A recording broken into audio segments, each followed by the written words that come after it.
Yun, ngayong araw nga ay magluluto tayo ng garne, buto-buto ng baboy. At aray, hugasan muna natin ng ayos. Pagkatapos nga nating hugasan, ay ari na patutuluin lang natin bago natin timplahan. At ari na ang ating mga ricado, kadamay. Dini nga matapos natin patuluin ng karne, ay titimplahan naman natin. Lalagyan natin yan ng kaunting bawang, sibuyas at saka paminta. Maglalagay na rin tayo diyan ng pampalasa, betchin. At arin naman na sunod, din cheese, gagayatin din lang natin ng papagayaang maliliit at ikakalat natin diyan sa karne. Maglalagay na rin tayo diyan ng banana ketchup, tatlong 100 grams na UFC banana ketchup ang inilagay natin dyan. At arin naman na sunod, tomato sauce sa 250 grams ay kalahati lang ang inilagay ko dyan. Maglalagay na rin tayo diyan ng tomato paste, siguro yung mga 3 kutsara yan. At maglalagay na rin tayo diyan ng 2 sachet na oyster sauce. Ating kukumpletuhin na ricado bago natin igisa. At arin naman na sunod, toyo. Tatansyahin lang natin at baka mapaalat. At basta ganitong delikado ng akin niluluto ay ako'y naglalagay ng garne, Worcestershire sauce. Kahirap sabihin. At tayo hindi na maglalagay ng suka diyan, pineapple juice ang ating ilalagay. Isang latang pineapple juice ang ating inilagay dyan. At syempre maglalagay din tayo diyan ng pickles. Tapos niyan ay halu-haluin lang natin para ma-mix yung ating mga inilagay ng mga ricado. Ako'y ganitong magluto ng delikadong karne, kinukumpleto ko ng timpla bago ko igisa. At aray tayo magigisa na. Una muna ay magpapainit tayo ng kawalay at saka mantika. Pagkatapos niyan ay maglalagay tayo ng star margarine. Ganyan ang aking ginagawa pagka nagigisa ng mga delikadong karne. Tapos ilalagay na natin yung bawang at saka sibuyas, pagsasabayin na natin.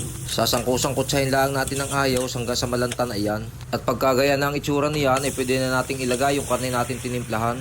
Tapos niyan ihalu-haluin lang natin at ating tatakpan hanggang sa magtubig at kumatas ang karne. At ari nga pala ilulutuin natin sa mahinang apoy laang para hindi kumapit ang karne sa kawali. At habang nakasalang naman yung ating niluluto ay ako'y magagayat muna din ng ating mga ilalahok. Magagayat tayo din ng patatas, carrots at saka bell pepper. Ang ating nga pala lulutuin ngayon mga idol ay binutuhan. Binutuhan kung tawagin sa amin sa Batangas. Binutuhan. At aray makalipas ang ilang minuto ay ating binuksan at aray nga nagtubig na kaya ating hahaluin ng kaunti. Pagkatapos naman nating haluin iyan ay ating tatakpan at hihintayin natin lumambot at tayo maglalagay na ng ibang ricado. At diyan nga ay binuksan uli natin makalipas ang ilang minuto na kumukulo at titingnan natin kung malambot na. Pagka yan ay natutusok na ng tinidor ay pwede na nating ilagay ang ating carrots at saka patatas. At isabay na rin natin yung ating green paste. Tapos niyan ay ating ilulubog ng kaunti sa sarsa at ating tatakpan muna. Hihintayin natin kumulo at tayo maglalagay naman ng ibang sangkap. Sa mga gusto pong magluto ng garnay, ay pwede nyo po aring gayahin.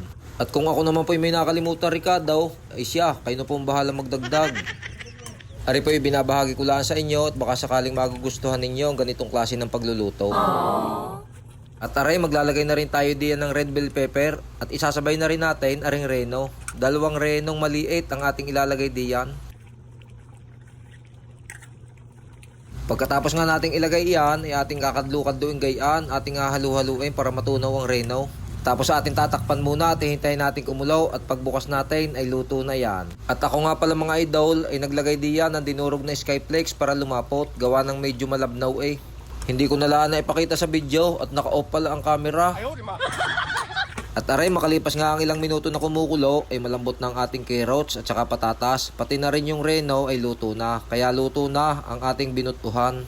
Ay kita nyo ga, amoy nyo ga, kabangaw.